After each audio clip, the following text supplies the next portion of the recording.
জুবায়ের সন্তানটা যখন পায়ে পিষ্ট হয়ে মারা গেল, সন্তানকে কোন একটা জায়গাতে দাফন করে দেওয়া হলো।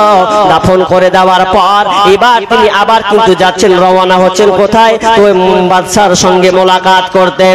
এমন সময় মালিক বিন আব্দুল আজিজের সঙ্গে যখন দেখা করছেন, এমন সময় তার যেতে না যেতে, আসতে না আসতে পায়ে যেন একটা ফোড়া শুরু হয়ে গেল, পায়ে কোনো একটা ফসকা পড়ে গেছে। দেখেন আল্লাহর কত বড় একটা পরীক্ষা, এই পরীক্ষা আপনি কত বড় সম্মুখীন হয়েছেন। পায়ে ফোড়া হয়েছে এবং কোন বর্ণনায় বলা হয়েছে সন্তানকে দাফন করতে দিয়ে পুরাতন কবরে তার পাটা ভেঙে যায়, কিন্তু কেউ বলেছেন না পায়ে ফোড়া। কিছুদিন যেতে না যেতে বাড়ি আসলেন, বাড়ি আসার পর পায়ে যেন ফোড়াটা কোন রকম করে যেন ভালো হচ্ছে না, এমন ভাবে হয়েছে। এই সাইডে পুরো পায়ে ফোড়া হয়েছে, কি করা যায়? গলিয়ে কোনো যেন ভালো হচ্ছে না। সেই সময় ট্রিটমেন্ট তো এমন কিছু ছিল না। এবার ডাক্তার কাছে পরামর্শ নেই। চিকিৎসক বলে ভাই আপনার পায়ে যে ফোড়া হয়েছে, এটা তো পচতে পচতে পচতে পুরো পা যেন আপনার ড্যামেজ হয়ে গেছে, এ পাকে আপনি আর কিন্তু পাবেন না। বলছেন কি করতে হবে? বলছে পুরো পাকে তোমার কেটে ফেলতে হবে, পাকে পুরো অর্গানকে বাদ দিতে হবে।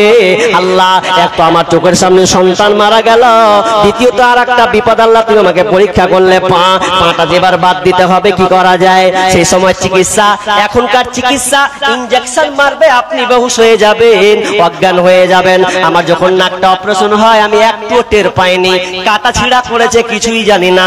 পরে আমার হুঁশ ফিরছে যে না আমাকে পুরো ব্যান্ডেজ করে দেওয়া হয়েছে। কিন্তু এই সময় বর্তমান ডিজিটাল যুগে খুব সহজ, সেই সময় কিন্তু ওই রকম অপারেশন করতে গেলে কি করতে হয়? সেই সময় নিয়ম ছিল যে পাকে বাদ দিতে হবে বা কোন জায়গা কাটা ছিঁড়া করতে হবে। সেই সময় চিকিৎসার নিয়ম ছিল মদ পান করানো হতো। মদ খাবে, ব্রেনটা বেটাল হবে, কাটাকাটি করলে তুমি বুঝতে পারবে না। চিকিৎসক বলছে আপনি একটু মদ পান করুন। আব্দুল্লাহ বিন হুযাফা বলছে খবরদার মদের কথা আপনি নিয়ে আসবেন না, আমি কোনোদিন মদ মুখে নিতে পারবো না, আমি মদ পান করব না। কারণ আমি জবানে আল্লাহকে ডাকি, এই মুখে আমি 5 ওয়াক্ত নামাজ পড়ে দুয়া তাসবিহ তাহলিল করে, আমি এই মুখ দিয়ে আমি কোরআন তেলাওয়াত করে, আর আপনি কি করে বললেন যে মদটাকে মুখে নাও আর আমার পায়ে কাটা হবে? আমি মদ মুখে দেব না, আমার পাটাকে কেটে দেন। পা কাটবে, মদ খাওয়ানো হবে, সে সময় চিকিৎসা। আব্দুল্লাহ বিন উরওয়া বিন জুবায়ের বলছেন যে আমি খাবো না মদ। কাটেন আপনি আমার পা, কাটেন, বাদ দেন। কি হয় দেখছি কাটেন। হাজি ভাই আচ্ছা মদটা যদি খেয়ে নেয় ওই সময়তে খাওয়া যাবে কি যাবে না? ওই সময়তে খেলে কোনো অসুবিধা নাই, খেয়ে নিলে ও চিকিৎসার জন্য তো, কিন্তু খাচ্ছেন না তার ঈমানে, তার মধ্যে ভিতরে বলছে আমি কোরআন তেলাওয়াত করি, আমি আল্লাহকে ডাকি ওই মুখে। আর আমাদের বর্তমান প্রেক্ষাপটে মুসলমান কত চাচা গুল টানছে এইদিকে আর উজু করে আবার মসজিদে ঢুকছে, এবার খয়নি দেখতে বেহিক করছে, আবার বিসমিল্লাহ করে দিয়েছে, মুখে দুর্গন্ধতে ও টিকা যায়। আমি একদিন নামাজে দাঁড়িয়ে আছি, নামাজে বাম দিকে দাঁড়িয়ে আছে একটা চাচা, তো নামাজে যে দাঁড়িয়ে গেছে কি করবো দিশা পাই না, আল্লাহু আকবার, আমি পাই না যে ওকে হুড়া মেরে ধাক্কা মেরে ফেলে দিই, এত গন্ধ করছে মুখে। খানিকক্ষণ মুবির আর মানুষের কত খাসরত খারাপ চাচাদেরকে, আপনার এদিকে চাচাগুলো আমার ভালো মনে হয়, আমার ওদিকে ওই যে আজান দিবে আবার পাক পাক করে বিড়ি ধরে বেঁধে তাড়াতাড়ি করে মারবে, তা উজু করে আবার নামাজ যাবে। কত বড় ইমানদার তুমি! হ্যাঁ, আর আব্দুল্লাহ বিন হুযাফা খাচ্ছেন না, পা কাটবেন, এই কথাটা একটু শুনুন। পা কাটবে, পা যখন কাটা শুরু হয়েছে, যেমন ডাক্তার চিকিৎসক পাকে কাটছে, এমন সময় বারান্তি একজন মুফাসসির লিখছেন যে আপনার কলম পত্রিকাটা বের হয়েছিল আত-তাহরিক পত্রিকা, সেখানে ঘটনাটা তুলে ধরা হচ্ছে যে যখন পাকে কাটা হয়, পাকে কাটার সময় উরওয়া বিন জুবায়ের এমন জোরে একটা চিৎকার মেরেছিলেন, আল্লাহ বলে এত জোরে একটা চিৎকার মেরেছিলেন, ইন্না লিল্লাহি ওয়া ইন্না ইলাইহি রাজিউন, পরে সঙ্গে সঙ্গে সেদিনকে অজ্ঞান হয়ে গেছিলেন, ব্যথার চোটে বেহুশ হয়ে গেছিলেন, পাকে দ্বিখণ্ডিত করে দিয়েছিলেন। আমি আপনি হলে কোথায় যেতাম? আমাদেরকে আল্লাহ পরীক্ষা করে কত কিছু দিয়ে কিন্তু আমরা পাস করার সম্মুখীন হয় না। পাকে বাদ দেওয়া হলো, শুধু খান্ত নয়, পা তো বাদ গেল। এরপরে কি শুনলেন? গরম তেল আনা হলো। গরম তেল এনে টপ টপ টপ করে যেন ফুটছে, এত গরম তেল। কি করা হবে গরম তেলে? যে পাটাকে বাদ দেওয়া হয়েছে, পা দিয়ে ফিঙ্কি দিয়ে রক্ত বের হচ্ছে, ওই পা দিয়ে এবার পাটাকে গরম তেলে যেন চুবড়ানো হবে। এই জন্য চুবড়ানো হবে যাতে রগগুলো যেন মুচড়ে যায়, রক্ত পড়া যেন বন্ধ হয়ে যায়। এই জন্য গরম তেলে পাকে ডুবানো হবে। যখনই গরম তেলে পাকে যখন ডুবানো হয়, আল্লাহ আর যেন আর সহ্য করতে যেন পারে না, চোখ দিয়ে ঝরঝর করে পানি ঝরছে, মরছে, মরে গেলাম মরে গেলাম। সেই জন্য তিনি অজ্ঞান হয়ে গেছিলেন আর বেহুশ হয়ে গেছিলেন। হুঁশ তার মধ্যে ছিল না, শুধু একটাই কথা, ইন্না লিল্লাহি ওয়া ইন্না ইলাইহি রাজিউন। আর তারিখ পত্রিকায় লিখছেন উরওয়া বিন জুবায়ের জীবনে কোনোদিন নামাজ ছাড়েনি। যেদিনকে অপারেশনটা হয়, শুধু কেবল যখন অজ্ঞান হয়েছিলেন, শুধু ফজরের নামাজটা পড়তে পাওয়ার সুযোগ পায়নি, বাকি উরওয়া জীবনে কোনোদিন সালাত নামাজ ছাড়েনি। আমি আপনি হলে কি করতাম? আল্লাহর পরীক্ষা থেকে আমরা পাস করতে পেরেছি? কতটুকু আপনি বিপদে পড়েছেন? জি, আল্লাহ বলছেন যে আমি পরীক্ষা করব। 5 নম্বর ওয়াসসামারাত, তোমার ফল ফলাদি দিয়ে পরীক্ষা করব। তুমি আম পেয়েছো, তুমি ধান দিয়েছো 1.5 বিঘা 2 বিঘা 5 বিঘা, আল্লাহ বলছেন তুই 5 বছর তো খুব ধান উঠালি রে, এবার তোর মনের অবস্থা বুঝবো, সব ধানকে পাটানে চালিয়ে দেবো, দেখি তোর মনটা কেমন বলে। আম হয়েছে মাঠে, আম নিয়েছো তুমি, সব আমকে পারপারিয়ে এবার নামিয়ে দিব, দেখি তোমার মনটা কি বলে। জি, আল্লাহ বলছেন তোমাকে আমি পরীক্ষা করব মাল দিয়ে। আর আল্লাহ তাআলা বলছেন হে নবী, যাদেরকে আমি ধন সম্পদ দিয়েছি, ওয়ালা তুজিবকা আমওয়ালুহুম ওয়া আওলাদুহুম, আল্লাহ তাআলা বলছেন ওয়ালা তুজিবকা, হে নবী আপনি তাজ্জব হয়ে যান না ওদের মাল দেখে, ওদের সম্পদ থেকে। ইন্নামা ইউরিদুল্লাহু, আল্লাহ তাআলা বলছেন আমি দিয়েছি এটা এই জন্য যে যাতে পরীক্ষা করা বা শাস্তি দেওয়ার জন্য। কাউকে পরীক্ষা অথবা কাউকে শাস্তি দিয়ে থাকি, কেউ 10 বিঘার মালিক, কেউ আপনার কিনা 1 কোটি টাকার মালিক, 2 লাখ টাকার মালিক, আল্লাহ বলছেন এটা পরীক্ষা মাত্র, আমি পরীক্ষা করার জন্য এই ধন সম্পদ গুলো দিয়েছি, এটা দুনিয়ায় দিয়েছি। কারণ আপনি আজকে দুনিয়ায় আছেন, তো দুনিয়ায় থাকতে গিয়ে এককালীন আপনি 300 টাকা ইনকাম করতেন, 500 টাকা করতেন, এখন 1000 টাকা করছেন। এক সময় আপনি ভালো করে 3 বেলা খেতে পেতেন না, এখন আপনি 3 বেলা ভালোভাবে খেতে পাচ্ছেন। আল্লাহ বলছেন এগুলো পরীক্ষা, আমি পরীক্ষা করার জন্য দিয়েছি।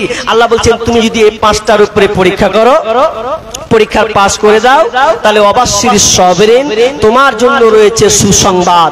ভাই, এবার আল্লাহ তো পরীক্ষা করবেন বিভিন্ন ক্যাটালগের মাধ্যমে। আপনারা কি ভাবছেন আমি মুর্শিদাবাদ থেকে এসেছি? মানে মুর্শিদাবাদ থেকে আল্লাহ আমাকে নিয়ে এসেছেন আপনাদের মাধ্যমে। এসেছি কিছু কালেকশন করব, আল্লাহ বলবেন চল কালেকশনে খোঁজ লাগা, কে আল্লাহওয়ালা কে ইমানদার আছে একটু পরীক্ষা করে লি। আপনি কেমন ইমানদার? লাইলা মজনু ঘটনা আপনারা সবাই শুনেছেন। লাইলা মজনু, লাইলা বলছে, লাইলি বলছে মজনুকে আমি দুধ দিয়ে আসবো। দুধ দিয়ে গে সবাই দুধ দিয়ে আসে, দুধ খায়। তো মজনুর এবার অভাব নেই, সবাই কইছে হাম্মু মজনু, ও কইছে হাম্মু মজনু। দুধ তো মাত্র 1 গিলাস, 10 জন মজনু দাবি করছে। তখন বলছে কি করা যায়? লাইলি কোথায় পাঠিয়েছো? 10টা মজনুকে দেখতে পাচ্ছি, তোমার প্রকৃত মজনুকে ঢুঁড়েই পাই। বলছে পাওনা যখন এক কাজ করো পাবে, এক কাজ করো, বলবা লাইলি রক্তের অভাব, রক্ত লাগবে, রক্ত, তো যাও তো রক্তটা তোমরা চেয়ে নিয়ে আসো। তখন সবাই যে বলছে কে আছে মজনু বলো, বলছে সবাই মজনু। বলছে দুধ পান করতে পাবে, খেতে পাবে, কিন্তু শুনে নাও লাইলি আজকে একটা আবদার করেছে, লাইলি রক্ত শর্ট, শরীর অসুস্থ, লাইলিকে অনেক রক্ত দিতে হবে। বলছে রক্ত যদি দিব, 9 জন বলছে ভাগ, হাত কাটতে পারবো না, পা কাটতে পারবো না, 9 জন পালিয়ে গেল। একজনই শুধু মজনু লাইলির পাগল, সে বলছে আমার মজনুর কি হয়েছে বলো? বলছে রক্ত লাগবে, লাও। কোন শরীরে রক্ত নেবে, ডান হাতে না বাম হাতে, কোন দিকে নিবে বলো, আমি লাইলির জন্য প্রস্তুত। তখন বলছেন না আপনি দুধটা পান করেন, এটা পরীক্ষা করা মাত্র। এবার আমরা এত লোক বলছি, সবাই বলছি আমরা আল্লাহকে ভালোবাসি, আমি আল্লাহর গোলাম, আমি আল্লাহর পাগল। আপনি আল্লাহর পাগল কি করে বুঝবো? নামাজও পড়বেন, তো নামাজ পড়ে যদি বলেন যে আমি দান করব না, আল্লাহ বলছেন যারা টাকা পয়সা ধন সম্পদকে জমা করে, ওয়াল্লাযীনা ইয়াকনিজুনা আয-যাহাবা ওয়াল ফিজ্জাতা ওয়ালা ইউনফিকুনাহা ফি সাবিলিল্লাহ ফাবাশশিরহুম বিআযাবিন আলীম। আল্লাহ বলছেন যারা ধন সম্পদ টাকা পয়সাকে জমা করবে আর জমা করে আল্লাহর রাস্তায় দিবে না, ওদেরকে আযাবের সুসংবাদ দাও। আর আল্লাহ বলছেন তুমি যখন ঈমানদার, আল্লাযীনা ইউনফিকু, আল্লাহ বলছেন যখন তুমি ঈমানদার তাহলে তুমি নামাজ পড়ছো, তো নামাজের পাশাপাশি তুমি আল্লাহর রাস্তায় দান করো, সাদকা করো। ভাই আমি বেশিক্ষণ থাকবো না, 10:30টা পর্যন্ত হয়তো আমার টাইম আছে। আপনারা জানেন এটা মাদ্রাসার জালসা, আপনারা এই মাদ্রাসাকে প্রাণ খুলে ভালোবাসেন বিধায় আপনারা সকলে জমায়েত হয়ে বসেছেন। পাশাপাশি দেখলাম মাদ্রাসা মোটামুটি আলহামদুলিল্লাহ পজিশন তার কাঠামোটা আমি দেখলাম খুব সুন্দর, মোটামুটি ভালোই। তার মানে আপনাদের অবদান, আপনারা এই প্রচেষ্টাকে চালিয়েছেন, আপনাদের শ্রম দিয়ে, ব্রেন দিয়ে, পয়সা দিয়ে, ধন দৌলত দিয়ে এই মাদ্রাসাকে আপনারা উপরে উঠিয়েছেন। আপনারাই তো সরকার, কারণ বর্তমান সরকার চায় মাদ্রাসাকে ভেঙে খান খান করে দাও, মসজিদকে ভেঙে খান খান করে দাও। যদি সামনে ওর ক্ষমতা পায়, যদি হাতের মুঠোয় নেই তো না চাইবে না যে ভাঙতে, ভাঙতে চাইবে। কারণ যেগুলো তাদের দখলে আছে, ইউপি আপনার এই উত্তরপ্রদেশের যতগুলো, গুজরাট, এগুলো যতগুলো তাদের হাতে আছে, আপনি তো দেখেছেন সোশ্যাল মিডিয়াতে বড় বড় মাদ্রাসাগুলোকে ভেঙে দেওয়া হচ্ছে। কেন? ওরা জানে এই মাদ্রাসাতে ইলম আলেম তৈরি হয়, বাগা বাগা ইলম মাওলানা তৈরি হয়। যেই মাওলানারা, যেই আলেমরা ভারতকে স্বাধীন করেছিল একমাত্র তারাই, ওগুলো আবার তৈরি হবে। তো মূল প্রতিষ্ঠানকে উড়িয়ে দাও, ঝামেলা শেষ হয়ে যাবে। বর্তমানে এটাই চলছে। আমরা মুসলমান, আরে যতই সরকার আমাদের বিরুদ্ধে যতই আঙুল তুলুক, আমরা কমতি নয়। আমাদের ইমানি বলে, ইমানি চেতনা দিয়ে আমরা এই প্রতিষ্ঠানকে গড়বই গড়বই, যাতে সরকারের সাপোর্ট হোক আর হোক ইনশাআল্লাহ। জি ইনশাআল্লাহ, সবাই হাত তুলে ইনশাআল্লাহ। ভাই আপনারা চান না? চান সবাই, আমরা চাই এই ইসলামকে তারা ডুবিয়ে দিতে চাই। আমরা ছোট ছোট এই মাদ্রাসাগুলোকে করে আমরাও একটা প্ল্যাটফর্মে নিয়ে যাব ইনশাআল্লাহ। ভাই আমি একটা আবদার করছি আপনাদের কাছে করজোরে, কেউ আছেন এরকম 10,000 দেনেওয়ালা, একটা লোক প্রথমে আসবেন। একটা লোক আপনি ইচ্ছা পোষণ করেছেন যে আমি কিছু না হয় দিব, আজকে দিবেন? জি অবশ্যই দিবেন। তবে কথা হচ্ছে যে কেউ কি আছেন একটা লোক যে 10,000 টাকা দিবেন? একটা লোক বলুন, একটা লোক 10,000 টাকা। আমার ডাইনে বাইনে পেছনে যারা আমার আওয়াজ কর্ণপাত করছেন, একজন বলবেন আল্লাহর রাস্তে দেখি 10,000 টাকা। ভাই আল্লাহর রাস্তে নাই, একটা 10,000 টাকা পাবো না। নাম্বার 2, 5,000 টাকা আর একটা কলম পাবো না? হবে না আপনাদের সামনে? জি কেউ নাই? একজন বলুন না আল্লাহর রাস্তে আমি 5,000 টাকা দিব, একজন লোক 10,000 টাকা দিব আল্লাহর রাস্তে। ভাই কেউ উঠবেন না, শান্ত সুষ্ঠু ভাবে বসুন। আদায় করা মানে খারাপ জিনিস নয়। এখানে নেকির, মাশাআল্লাহ, কি নাম? এখানে বসো, চিনো সবকে তো। এখানে বাড়ি নাকি? এখানে বাড়ি। কি নাম? মফিজউদ্দিন, আমার চাচা মফিজউদ্দিন। চাচা জান কত দিলেন গো? 1 2 3 4 5, 5,000 টাকা। প্রথমে একটা কথা বলেছিলাম 10,000 দাতা। জি কিছু লিখছেন নাকি? ধান টান নাকি? 1 মণ ধান, ধান 50 কেজি করে দেন। 1 মণ কেনে করবেন? 50 কেজি করে দেন ধানটাকে। আর এখানে কিছু পারবে না চাচা? পারবে না?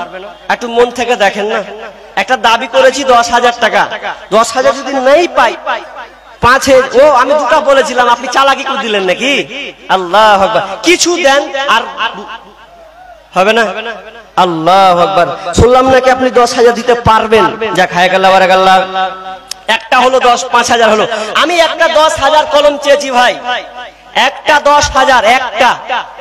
একজন কোন আল্লাহর বান্দা আছেন ভাই, আল্লাহ আপনাকে ধন সম্পদ মালামাল দিয়েছেন, মানুষ একদিন আফসোস করবে। এটা যদি না, এটা আমার বানাওয়াটি কোনো কথা নয়। আপনি সূরা মুনাফিকুন যান, মুনাফিকুনের শেষ রুকুর দিকে আপনি ফলো করবেন। যদি বাংলা পড়তে পারেন তো বাংলা কোরআন পড়ে যাবেন। কারণ মানুষ যখন মারা যায় তখন আফসোস করে। ওই আফসোসটা বিবি লিবে না, বোন লিবে না, ছেলে লিবে না, মেয়ে নিবে না।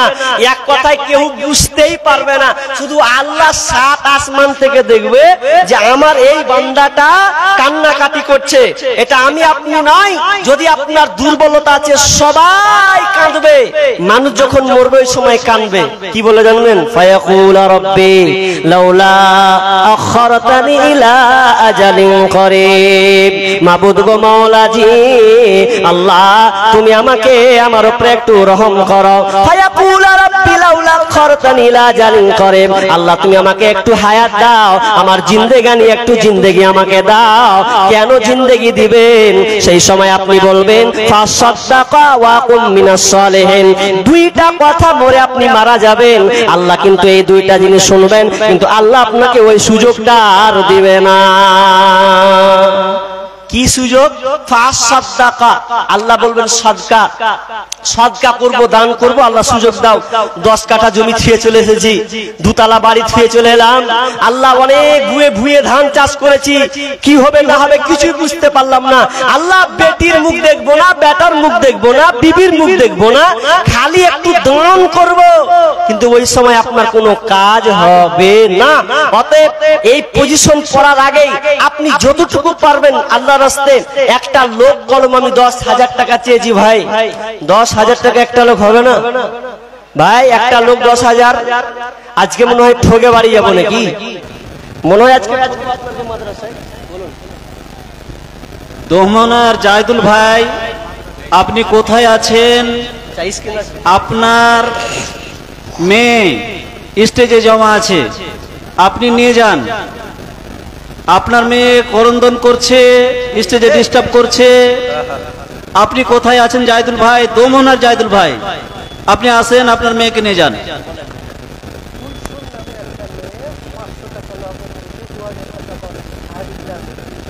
ঝাড়িগ্রাম কুলসুম নামের একটা মেয়ে, তাই তো? আপনাদের এই ঝাড়িগ্রামে 500 টাকা নগদ আর 2000 বাকি। হায়াকাল্লাহ বারাকাল্লাহ। রব্বুল আলামিন একজন মহিলা 500 টাকা দিয়েছেন আর 2000 টাকা বাকি করেছেন। রব্বুল আলামিন জানি না কি উদ্দেশ্যে দিয়েছেন। আল্লাহ তুমি আলিমুল জাতির সদর, আল্লাহ তুমি অন্তরে খবর রাখো। রব্বুল আলামিন আল্লাহ তার দানকে তুমি কবুল করে নাও। যে উদ্দেশ্যে দিয়ে আশা পূর্ণ করে দাও, বালা মুসিবত দূর করে দাও, রোজগারে বরকত দাও। আল্লাহ যতদিন থাকবে আল্লাহ তুমি সহি সালামতে রাখিও। আমিন।